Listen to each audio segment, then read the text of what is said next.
Okay, explain to me, what is regulatory lag? Well, years ago, when electricity was first being marketed, companies in cities all over the U.S. started building power plants, transmission lines, and distribution lines. Then they'd go out and sell their electricity to residential and business customers. The problem was, multiple companies were doing all of these things in the same area, which led to a costly mess. To avoid this mess, the regulatory compact was born.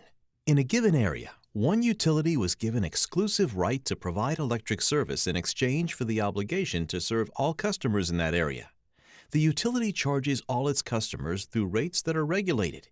In Texas, the Public Utility Commission regulates rates, but according to the regulatory compact, the utility is entitled to a reasonable opportunity to earn a reasonable return.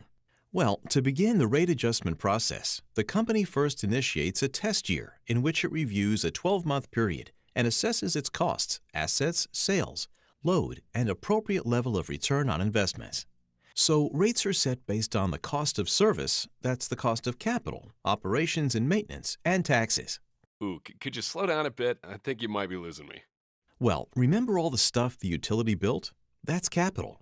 And you know the linemen and folks that answer your calls when you call about your bill? That's the operations and maintenance. You're familiar with taxes, I assume. Oh yeah. And lastly, the return, which in part is the utility's profit.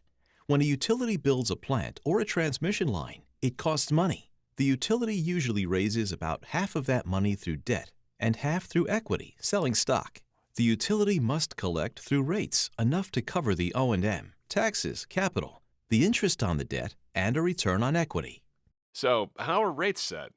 After that, the company files a rate case with the regulator, which demonstrates why rates need to be changed. The regulators hold public hearings so that customers and advocates can express their opinions, and eventually they come to a final decision about rates. The PUC decides what a reasonable return should be based on the equity's perceived risk.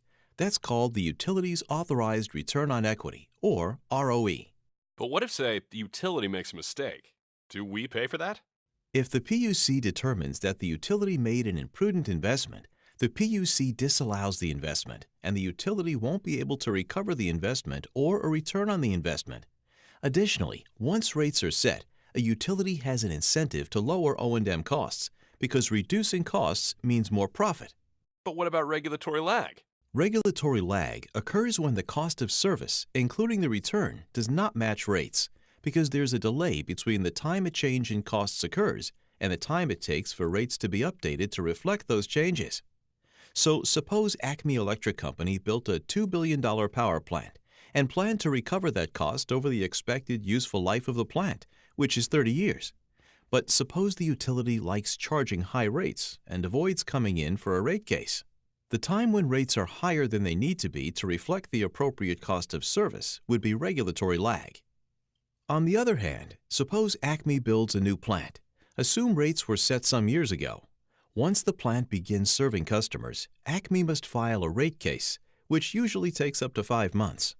Then it takes almost a year to complete the rate case and implement new rates.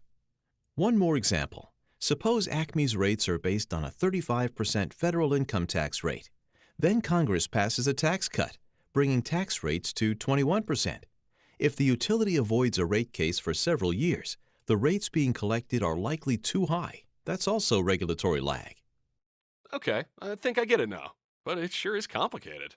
It can be, but there's a lot involved in operating a healthy utility.